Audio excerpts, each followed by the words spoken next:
Las puertas de Vitebsk, un agujero en el frente alemán. El frente oriental fue enorme sin duda, y los recursos alemanes y de todo el eje juntos nunca fueron suficientes para defender de manera óptima la totalidad de la línea del frente. Como muestra de ello, y durante 8 larguísimos meses, hubo un hueco abierto de hasta 40 kilómetros en la retaguardia del grupo de ejércitos centro. Este agujero fue llamado por los soviéticos las puertas de Vitebsk o de Suraj. La operación Tifón alemana para capturar Moscú en 1941 fracasó y los soviéticos lanzaron su ofensiva de invierno. Los ejércitos soviéticos de choque, tercero y cuarto en el frente de Kalinin, comandados por Yeremenko, atacaron con el objetivo de recuperar las ciudades de Vitebsk y Orsha. Los ejércitos de choque soviéticos, tercero y cuarto, lograron al fin capturar Vielish y avanzaron en un frente de hasta 40 kilómetros de ancho por 250 kilómetros de profundidad, hasta que los alemanes los lograron detener y se retiraron entonces detrás de la ciudad de Suraj. Después de la batalla, el territorio liberado por los soviéticos tenía 40 kilómetros de ancho desde Uzviati en el norte hasta Vielish en el sur.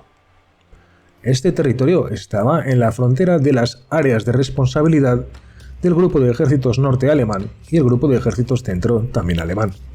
El territorio era así una mezcla de densos bosques y pantanos, por lo que era ideal para la actividad partisana.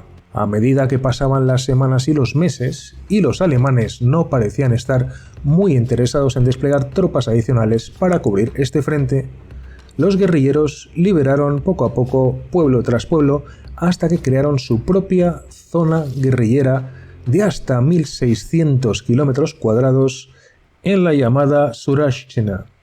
Fuentes soviéticas afirman que hasta 200.000 refugiados cruzaron a la zona desocupada utilizando las puertas de Vitebsk, y a la inversa, los partisanos fueron abastecidos utilizando esta misma brecha. Las zonas abastecidas también incluían Lituania y Letonia. Anteriormente, el hecho de cruzar la línea del frente se asociaba con un gran riesgo, pero ahora el peligro se había reducido considerablemente.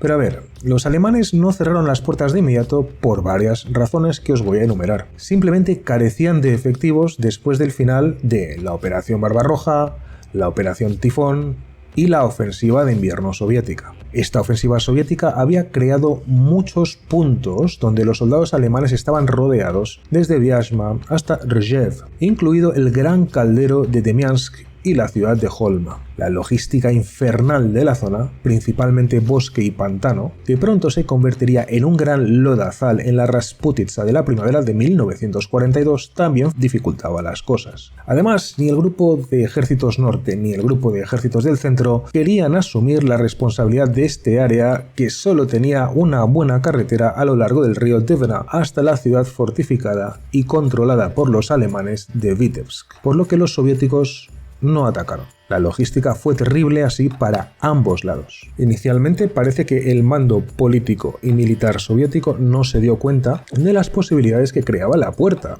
ya que el contacto real con las unidades partisanas locales no se llegó a establecer hasta marzo de 1942. Pero después de estudiarlo, se decidió la inclusión general del movimiento partisano en la estrategia general soviética, y con objeto de desorganizar la retaguardia alemana durante la anticipada ofensiva alemana de 1942, en marzo de 42 se creó la Dirección Centralizada para las Actividades Partisanas y también para darles apoyo logístico y de personal constante. Dina Shmiriev, la hija del famoso líder partisano Minai Filipovich Shmiriev, mencionó cuán importantes eran las puertas de Vitebsk para Stalin.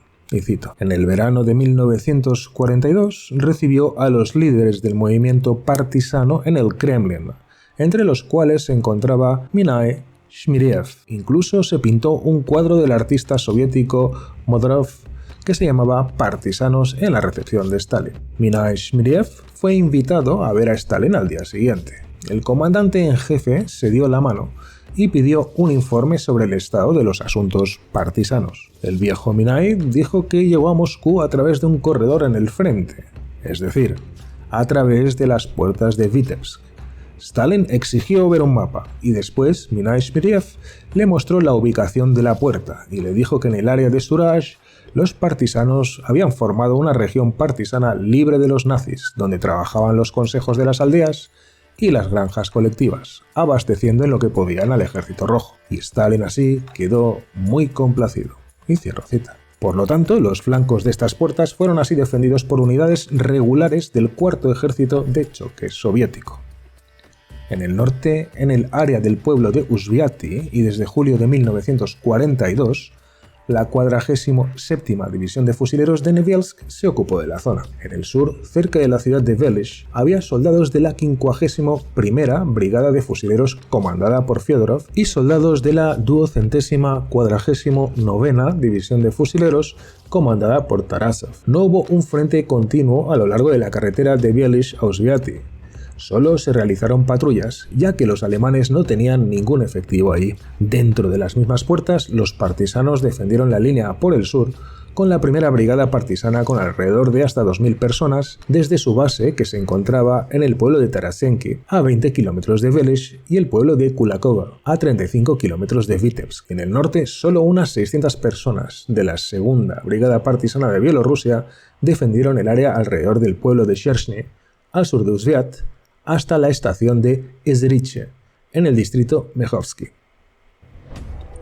La terrible batalla de Derzhev terminó con una aplastante derrota soviética, y en septiembre de 1942 los alemanes finalmente pudieron reunir suficientes fuerzas para implementar la destrucción de las puertas. Las fuerzas alemanas lanzaron así una gran operación militar bien planificada la noche del 25 de septiembre de 1942. Comenzó como una ofensiva de 3 frentes desde el sur, de Vitebsk a Kurina, de Suraj a Tarasenki, y hacia el oeste desde Kraslevice, cerca de Velizh. Después de reunirse en el río Uzviacha, las fuerzas giraron todas hacia el norte con el objetivo de tomar el camino forestal principal del cinturón forestal, que corre a lo largo de la orilla oeste del río Uzviacha, desde el oeste del Divenad en el sur hasta la ciudad de Uzviaty, a través de las aldeas de Tarasenki y de Chershny. Hubo muy intensos combates cerca de las aldeas de Punishche y más al norte cerca de Drozhdy. En la noche del 27 al 28 de septiembre, la artillería y los tanques alemanes habían tomado ya todos los pueblos. Las fuerzas alemanas que invadían desde el norte despejaron la carretera de Velike Luki a Uzviaty esa misma noche, lanzando un ataque sincronizado de 10 kilómetros hacia el sur a lo largo del Uzviacha hacia la aldea de Chershny.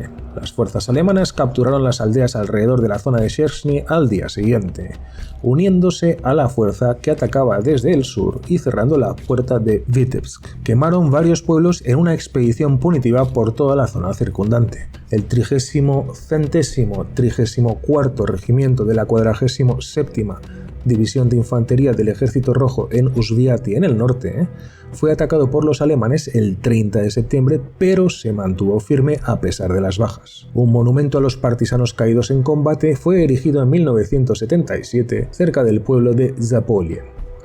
Las puertas de Vitebsk son un ejemplo de cómo el bando contrario puede aprovechar un agujero en la retaguardia para desarrollar un movimiento partisano detrás de las líneas enemigas. De hecho, el cierre de las puertas con esta operación no puso fin a la actividad partisana, como veremos en futuros episodios. Incluso se puede llegar a argumentar que esta experiencia de las puertas de Vitebsk se utilizó en el futuro. El mejor ejemplo sería la ruta Ho Chi Minh en Laos durante la Guerra de Vietnam, que fue un sistema mucho más grande e importante detrás de las líneas enemigas. Llegó a tener hasta 2000 kilómetros de largo, con caminos permanentes, un oleoducto y líneas de comunicación. Por otra parte, de la República Partisana en el Frente Oriental hablaremos en los siguientes episodios, en los que espero me acompañéis. Comparte, dale me gusta y suscríbete al Frente Oriental si te gustó el episodio, y si no, pues muchas gracias por verlo de todas maneras. Como siempre, muchas gracias a todos por estar ahí.